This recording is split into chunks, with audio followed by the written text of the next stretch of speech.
دنیا کے اندر جتنے بھی شعبہ جات ہیں اور ان شعبہ جات سے جتنے بھی لوگ وابستہ ہیں، ان لوگوں کی کچھ نہ کچھ نشانیاں ہوتی ہیں۔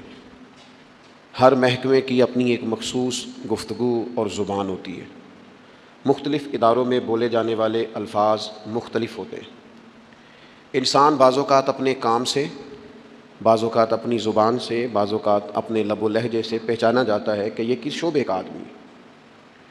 آپ کسی شخص کو پگڑی داڑھی کے اندر دیکھتے ہیں تو اگرچہ اس نے فقط سنت شریعت سمجھ کر ہی اسے رکھا ہوا ہوتا ہے، لیکن اسے دیکھ کے ہی بعض لوگ کہہ دیتے ہیں حافظ صاحب تشریف لائیے، قاری صاحب یہاں بیٹھیے، حضرت یہاں آ جائیے، کیونکہ عرف عام کے اندر یہ مزاج ہوتا ہے کہ داڑھی شریف، امامہ شریف یہ وضاقتہ علماء کی، قراء کی، حفاظ کی ہوتی ہے۔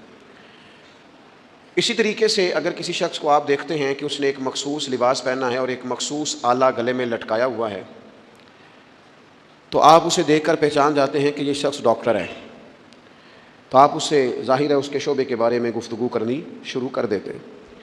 کسی بھی شعبے سے تعلق رکھنے والا کوئی بھی شخص ہوتا ہے، اس کی کچھ علامات ہوتی ہیں، اس کے کچھ اوصاف ہوتے ہیں، اس کے اندر کچھ خوبیاں پائی جاتی ہیں۔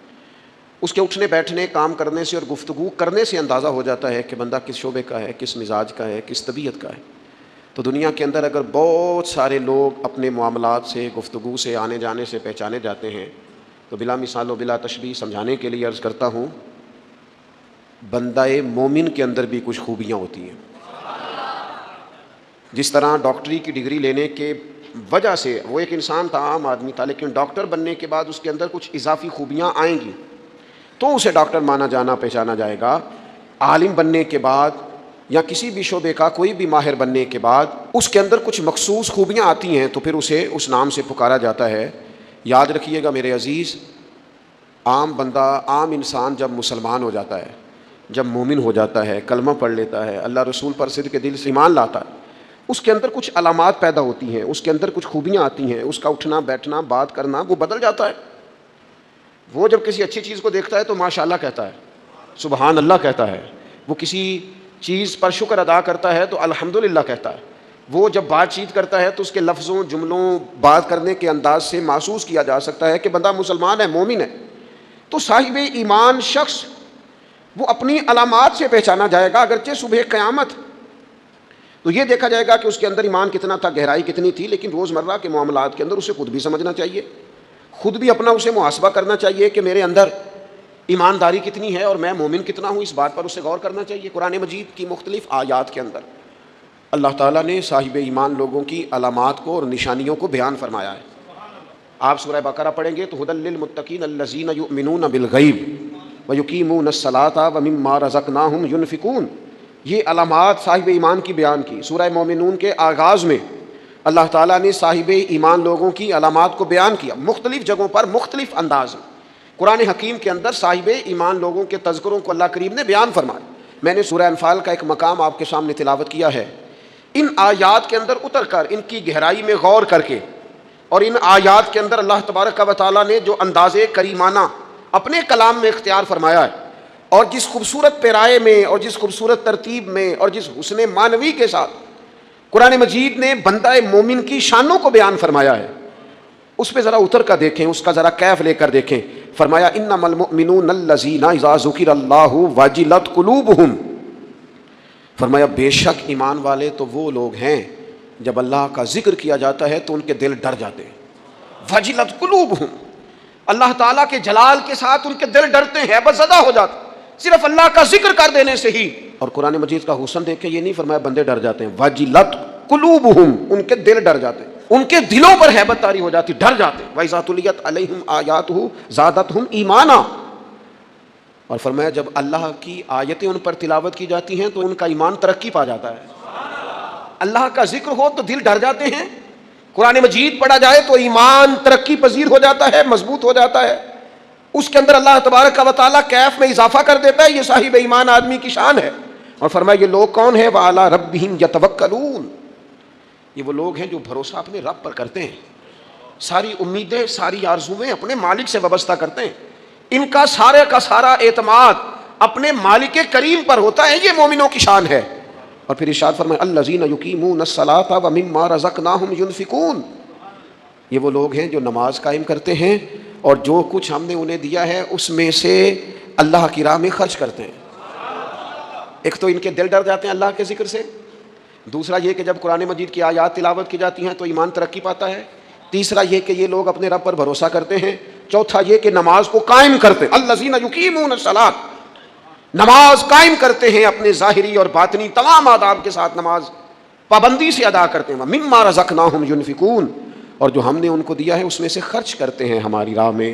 اللہ کریم نے فرمایا یہ جو 5 علامتیں ہیں، 5 اللہ تعالیٰ کا ذکر ہو تو دل ڈر جائے، وَإِذَا تُلِيَتْ عَلَيْهِمْ آيَاتُهُ زَادَتْهُمْ إِيمَانًا، قرآن پڑھا جائے تو ان کا ایمان ترقی پا جائے، وَعَلَىٰ رَبِّهِمْ يَتَوَكَّلُونَ، اپنے رب پر بھروسہ کریں، الَّذِينَ يُقِيمُونَ الصَّلَاةَ، وہ لوگ جو نماز قائم کرنے والے ہوں، وَمِمَّا رَزَقْنَاهُمْ يُنْفِقُونَ، اور جو ہم نے انہیں دیا ہے اس میں سے ہماری راہ میں خرچ کرنے والے ہوں۔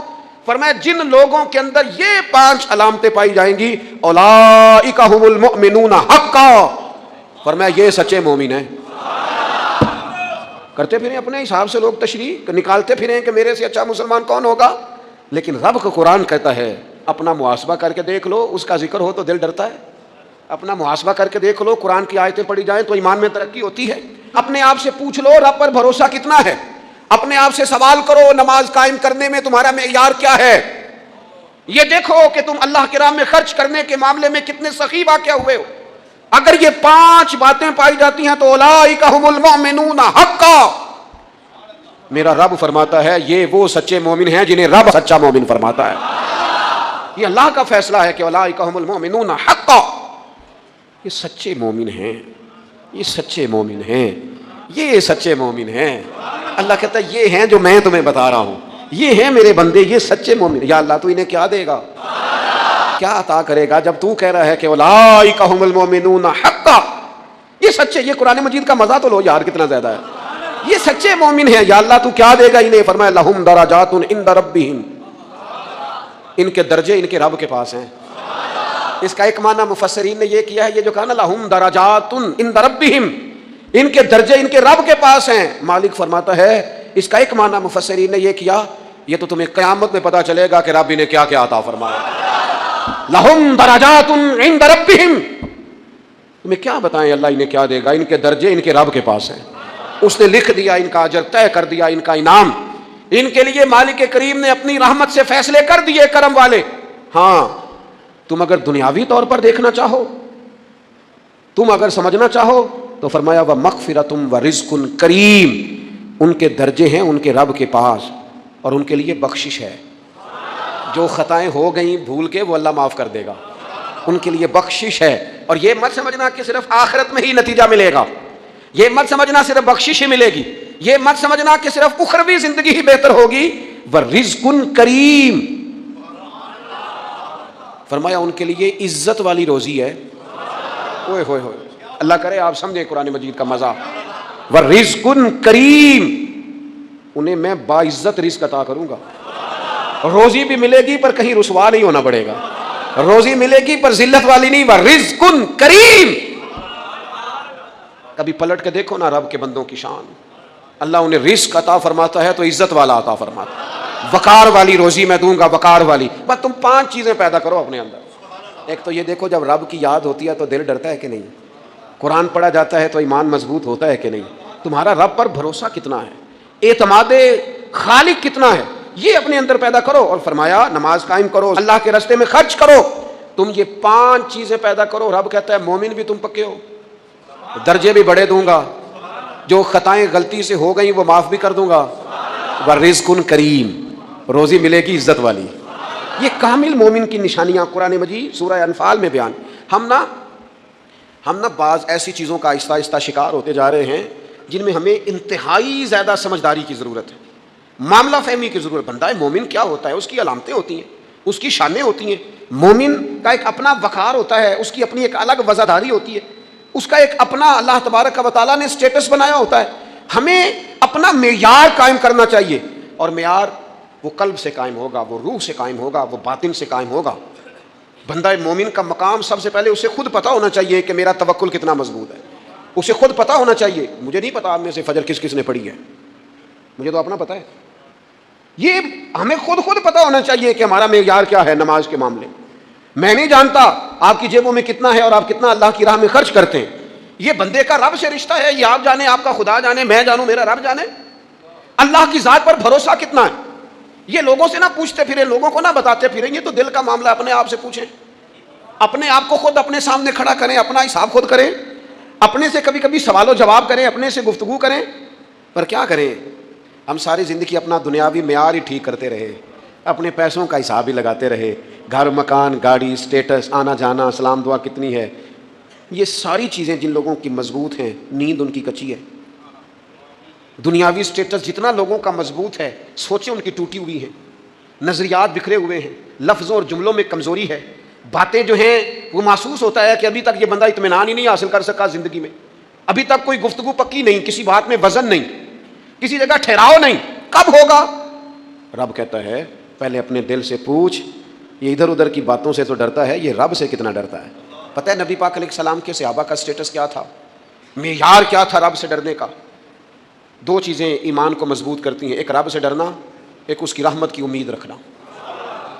اللہ تعالیٰ کی رحمت کی امید بھی رج کے رکھنی ہے, اور اس سے ڈرنا ہے تو پھر بھی ذرا صحیح کر کے ڈرنا ہے, کچا پکا نہیں ڈرنا. ڈرنے کی کہانی نہیں بنانی کہ ہو جی اللہ سے ڈر لگتا ہے, وہ ڈرنا ہے. اس ڈرنے سے مطلب ہو کہ اعمال ثمریں, اخلاق کردار کے معاملے میں انسان مضبوط ہو جائے, دیانتدار ہو جائے, سچائی والا ہو جائے, صبر و تحمل والا ہو جائے. امید بھی رج کے رکھنی ہے, ڈرنا بھی رج کے ہے. ایک بات ہے سیدنا عمر کی, شیر کی باتیں شیروں جیسی. حضرت فاروق اعظم کی ایک بات اس مضمون پر بڑی طاقتور ہے. حضرت عمر فرمایا کرتے تھے مجھے اپنے رب کی رحمت سے امید اتنی ہے کہ نبیوں رسولوں پیغمبروں کے بعد اگر یہ اعلان ہوا نا کہ ساری دنیا کے لیے فیصلہ اور ہے, ایک بندہ صرف جنت میں جائے گا, تو حضرت عمر کہتے ہیں مجھے پکا یقین ہے رب بڑا مہربان ہے, عمر کو جنت دے گا. یہ میری امید ہے اپنے مالک سے, وہ بڑا کریم ہے, مجھے پتا ہے میرے اوپر بڑی رحمت کرتا ہے, مجھ سے میرا مالک بڑا پیار کرتا ہے. اس نے کہنا چل تو کمزور ہے سب سے رہ, تو جنت میں جانا. فرمایا جو بغیر حساب کے جنت میں جائے گا لگتا ہے میرے اوپر کرم کرے گا میں جاؤں گا. لیکن حضرت عمر کہتے ہیں مجھے ڈر اتنا لگتا ہے اس لیے کہ جتنا کریم ہے نا اتنا بے نیاز بھی ہے. بے پرواہ نال یاری لا کے پیندے نے دکھ سہنے. کہتے ہیں اس کی بے پرواہی سے اتنا ڈرتا ہوں کہ اگر قیامت میں اعلان ہوا نا سب جنت میں چلے گئے, ایک رکے, اس کا حساب سخت ہے, اس سے باز پرس کرنی ہے, استفسار کرنا ہے, ایک رکے. حضرت عمر کہتے ہیں مجھے ڈر لگتا ہے کہ وہ بندہ میں ہی ہوں گا جسے روک لیا جائے گا کہ تو ٹھہر پہلے تیرا حساب لمبا ہے. امید بھی رج کے اور خوف بھی رج کے. کچھ لوگ صرف خوف کا شکار ہیں, وہ بھی ٹھیک نہیں. کچھ نری امید ہی امید کی بات کرتے ہیں, ڈرتے نہیں. الایمان بین الخوف والرجاء, ایمان خوف اور امید کی درمیانی کیفیت کا نام.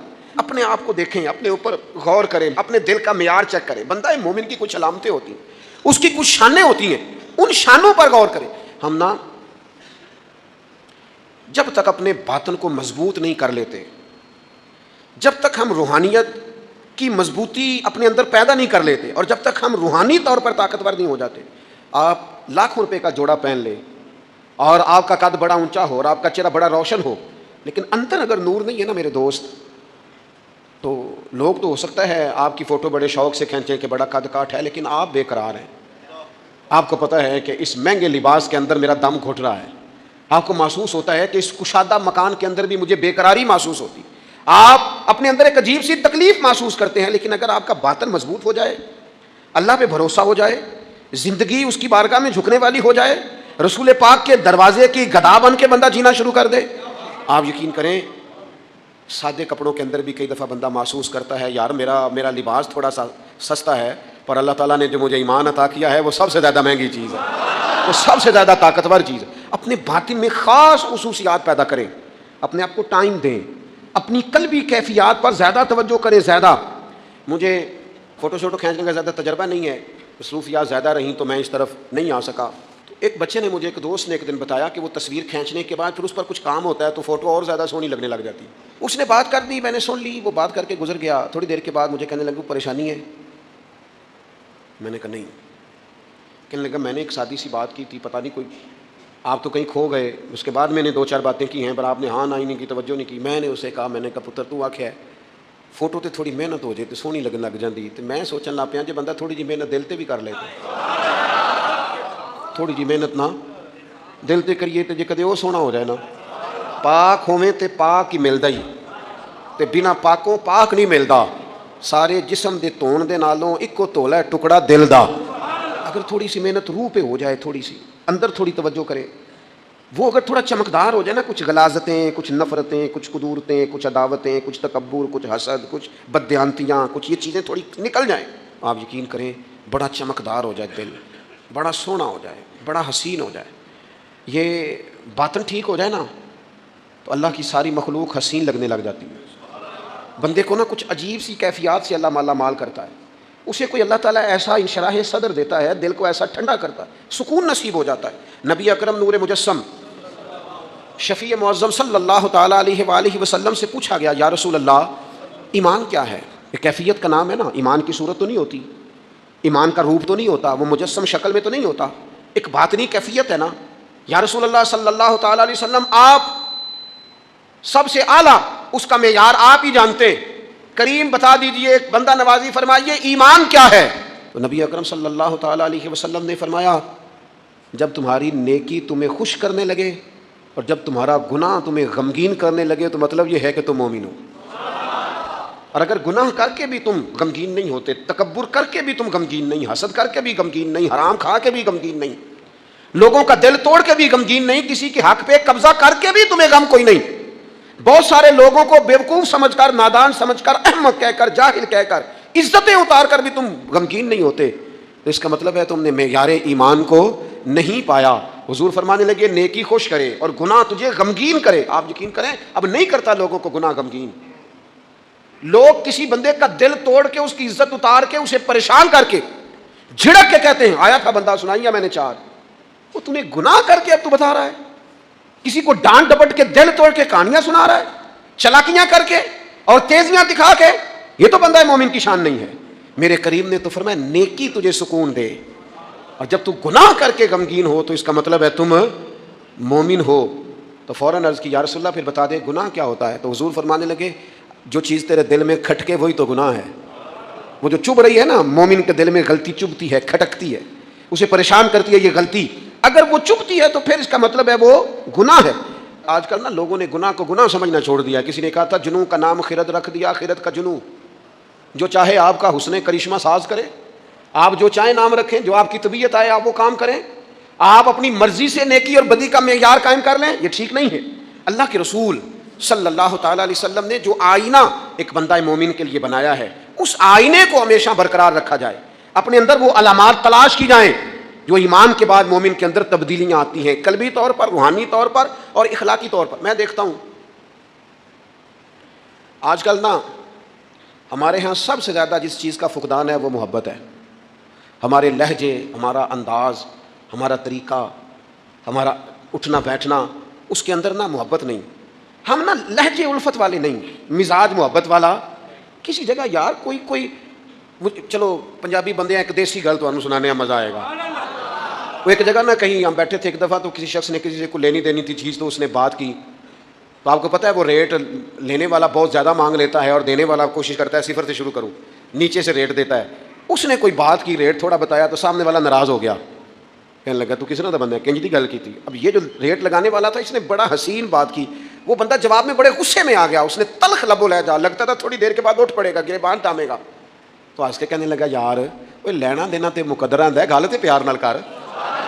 میں نہ جناب شاعر مزاج آدمی نہ کئی دفعہ پورا فدا ہو جاتا ہے، میرا دل کرے اس بندے کے ہاتھ چوم لو، اس نے کمال بات، اس نے کہا لینا دینا تے گل تے پیار نال کر یار، دو گھڑیاں دا بہن ہے، ذرا پیار سے بات کر، کیا ہو گیا تجھے؟ ملنے آئے ہیں، غنیمت جانیے مل بیٹھنے کو، جدائی کی گھڑی سر پر کھڑی ہے، ابھی الارم بجے گا اٹھ کے تو اپنے گھر میں اپنے گھر، وہ بات تو پیار سے کر، وہ بول تو محبت کے ساتھ، سودا دینا بیچنا لینا الگ بات، وہ تو بولا تو ٹھیک کر، تیرا لہجہ تو ٹھیک ہو، تیری گفتگو تو ٹھیک ہو۔ لو سنو نا کیا کہا مدینے والے محبوب نے، کیا بات ہے میرے کریم رسول کی، حضور نے بات کھول کر بیان کر دی، مشکات میں موجود ہے۔ حضور فرمانے لگے اللہ کو ماننے والا، میرا کلمہ پڑھنے والا، فرمایا جو مومن ہوتا ہے نا، مومن ہوتا ہی الفت والا ہے، مومن ہوتا ہی محبت والا ہے۔ مومن اور محبت یہ لازم و ملزوم ہے، مومن اور محبت یہ ایک چیز کے دو نام ہیں۔ حضور فرمانے لگے مشکات میں حدیث ہے، فرمایا مومن ہوتا ہی محبت والا ہے، فرمایا اس بندے میں کوئی خیر ہی نہیں، نہ کسی سے پیار کرے نہ کوئی اس سے پیار کرے. جو نہ پیار کرے نہ اس سے پیار کیا جائے اس میں خیر ہے ہی کوئی نہیں. مومن جو ہے نا، مومن وہ پیار کرتا بھی ہے اور مومن سے پیار کیا بھی جاتا ہے. اپنی زندگی کو تلخی، مومن کی شان نہیں تلخ تلخ رہنا، ناراض ناراض رہنا، بے چین سا رہنا، ہر وقت شکوے کرنے، ناراض ناراض وقت گزارنا، ہر وقت کوئی نہ کوئی اعتراض کا دروازہ کھول کے رکھنا، ہر وقت کوئی نیا شکوہ، کوئی نئی بات کھول کے رکھنا. اس سے نکل آؤ یار. پیار جو ہوتا ہے نا وہ دنیا کو سنوار دیتا ہے. محبت جو ہوتی ہے نا اس کے اندر بڑا مزہ ہوتا ہے، اس میں بڑا کیف ہوتا ہے. اس لیے اپنے لہجوں سے تلخیوں کو نکالیں. ہمارے یہاں نا ایک بہت بڑا مسئلہ ہے، بالخصوص ہم جو صوفیاء کی جماعت ہے نا، اس میں بعض لوگوں کا خیال ہے کہ میں نا فلاں درود پاک پڑھوں گا تو نبی پاک کے قریب چلا جاؤں گا. کوئی شک نہیں، درود پڑھنے سے حضور کا قرب ملتا ہے. بعض لوگوں کا خیال ہوتا ہے کہ نعت شریف کی برکت سے محبوب کے قریب جاؤں گا. کوئی شک نہیں، نعت پڑھنا اور نعت سننا یہ بندے کے دل کو حضور کی محبت کے اندر بڑا مضبوط کر دیتا ہے. کچھ لوگوں کا معیار ہوتا ہے کہ میں اتنے وظائف اس ٹائم میں مکمل کروں گا تو میں نبی پاک کے قریب جاؤں گا. تو حضور نے تو خود بتا دیا میرے قریب کون ہے. درود پاک پڑھنے والے کو بھی قریب بیان کیا حضور نے. جہاد کرنے والا، عبادت کرنے والا، ریاضت کرنے والا، دین کی خدمت کرنے والا، یہ سب حضور کے قریب ہے. پر نبی پاک علیہ السلام نے فرمایا تم میں سے، یہ بخاری ہے، فرمایا تم میں سے میرے یہاں میرے قریب سب سے محبوب وہ شخص ہے جس کے اخلاق زیادہ اچھے ہیں، جس کا رویہ لوگوں کے بارے میں ٹھیک ہے، جس کی نیتیں، ارادے، لہجے لوگوں کے حق میں نرم ہے، وہ میرا محبوب ہے. حضور فرماتے ہیں میرا محبوب ہے، میرا وہ پیارا بندہ ہے، وہ میرا محبوب ہے امتی. تو حضور کا محبوب بننے کا بہترین طریقہ یہ ہے کہ اپنا اخلاق ٹھیک کیا جائے. ایک بات اور کرنی ہے، جو دور میرا اور آپ کا دور ہے نا، یہ تیز لوگوں کا دور ہے، چالاک لوگوں کا دور ہے. لوگ ایسی بات سناتے ہیں کہ بندہ حیران ہو جاتا ہے. چالاک مزاج، تیز طبیعت. میں نے اپنی زندگی میں بڑے بڑے تیز لوگ ناکام ہوتے دیکھے اور بڑے بڑے بھولے بندے سیدھے سادے. لیکن ان لوگوں کو اللہ تعالیٰ نے اتنا نوازا ہے، اتنا کرم فرمایا ہے. لو سنو، ترمذی ہے، نبی اکرم صلی اللہ تعالیٰ علیہ وسلم نے فرمایا جو مومن ہوتا ہے نا وہ بھولا بھالا ہوتا ہے اور شرافت والا ہوتا ہے. بلکہ ایک حدیث میں تو حضور فرماتے ہیں مومن اتنا بھولا ہوتا ہے کہ سامنے والا اسے بیوقوف سمجھنے لگ جاتا ہے. اس کا خیال ہوتا ہے اسے تو عقل ہی کوئی نہیں. مومن بھولا بھالا. اور ایک حدیث میں یہ بھی لفظ ہیں کہ جنت میں اکثر بھولے بھالے لوگ جائیں گے. یہ جو تیزیاں ہیں نا، انسان کا سمجھدار ہونا اور بات ہے، انسان کا تدبر والا ہونا، فہم و فراست والا ہونا اور بات، لیکن چلاک ہونا، مکار ہونا، شیشے میں اتارنا، لوگوں کو اپنے قابو میں کرنے کی کوشش کرنا، اس کو شریعت پسند نہیں کرتی. تو نہ بندوں کو چلاکی کر کے قابو نہ کر، محبت سے قابو کر، اخلاق سے قابو کر. تو اپنے انداز بڑی بڑی عجیب داستان سرائی کر کے لوگ دنیا کو جیتنا چاہتے ہیں. اس سے انسان کے اندر کمزوری آتی ہے. کچھ جگہ ایسی ہوتی ہیں جہاں تیزیاں. مجھے ایک بات میرا بڑا دل کر رہا ہے، کر لوں، ٹائم تھوڑا رہ گیا ہے. حضرت خواجہ معین الدین صاحب چشتی رحمۃ اللہ علیہ نا، خواجہ قطب الدین صاحب بختیار کاکی رحمۃ اللہ علیہ سے ملنے کے لیے یہاں آئے دلی میں، اپنے مرید سے ملنے. سب لوگوں سے ملاقات ہوئی تو ایک شخصیت ایسی تھی جن سے خواجہ صاحب کا خیال تھا ملاقات ہوگی، لیکن ملاقات نہ ہو سکی. خواجہ صاحب خود ملنے چلے گئے. وہ بھی کوئی دینی تعارف رکھتے تھے. آپ نے فرمایا ملنے کیوں نہیں آئے؟ وہ کہنے لگے کیسے ملنے آتا، یہاں میرا بڑا روب تھا، مجھے لوگ جانتے تھے، لیکن آپ نے قطب الدین کو یہاں بٹھا دیا ہے، سب لوگوں کی توجہ ہی ان کی طرف ہو گئی ہے، تو میں کیسے ملنے آتا. خواجہ معین الدین صاحب رحمۃ اللہ علیہ خواجہ قطب صاحب سے فرمانے لگے بیٹے کسی کا دل توڑ کے کام نہیں کیا جاتا دین کا. تو سامان باندھ چلیں، تو میرے ساتھ اجمیر چل، دلی رہنا ہی نہیں. انہوں نے کہا حضور جو حکم ہو. انہوں نے سارا سامان سمیٹا، اونٹوں پہ رکھا، روانگی ہونے لگی. جب دلی سے باہر نکلے نا شہر سے تو سارا شہر امڑ آیا، حتیٰ کہ بادشاہ وقت بھی منتیں کر رہا ہے، لوگ رو رہے ہیں حضور خواجہ قطب کو نہ لے کے جانا. اس شخص کے درد نے پورے شہر کو درد والا بنا دیا. اس کی تہجد کے وقت کی دعاؤں نے بڑے لوگوں کو مصلی پہ کھڑا کر دیا. اس شخص کا اللہ پر بھروسہ بڑے لوگوں کو ایمان کو تقویت دیتا ہے. حضور مہربانی کریں نہ لے کے جائیں. اتنے سارے لوگ رونے لگے اور رنگ اور ہو گیا. حضرت خواجہ معین الدین صاحب فرمانے لگے پتر سامان اتارو، مصلی بچھاؤ، دلی میں رہنا ہے. یہ بھی ایک پیغام ہے، اسے بھی آپ نے یاد رکھنا ہے. خواجہ قطب الدین صاحب کہنے لگے حضور آپ نے فرمایا تھا کسی کا دل توڑ کے نہیں رہنا. فرمانے لگے اتنے سارے لوگوں کا دل ٹوٹنے سے بچاتے بچاتے کسی ایک کا ٹوٹ بھی جائے تو خیر ہے. اب کسی ایک کا دل بچاتے ساری دنیا کا دل توڑ دیں. اللہ کرے آپ کو اس بات کی بھی سمجھ آئے. ہم نا بعض اوقات کسی ایک کا دل بچاتے، ایک کا صرف اپنا گھر بچاتے ساری دنیا توڑنے لگے ہو. صرف ایک شخص کی رضا کی خاطر ساری دنیا کو توڑ دو گے؟ ایسا نہ کرنا اپنی زندگی میں. یہ مت دیکھنا کہ کسی 1 2 3 بندوں کے نفع کے لیے امت کا، قوم کا، ملت کا نقصان کر دو. یہ کام کبھی نہ کرنا. ذاتی مفادات کو ہمیشہ چھوڑ کے قومی، دینی اور ملی مفادات کو مقدم رکھنا. جو لوگ قومی مفادات کی بات کرتے ہیں نا، وہ لوگ دنیا کے اندر خیر بانٹا کرتے ہیں، لیکن ہم اکا دکا چند ایک لوگوں کی خوشنودی کے لیے پوری ملتوں کو تباہ کرتے ہیں. یہ کام کبھی نہ کرنا. اللہ ہمیں سمجھنے کی توفیق عطا فرمائے.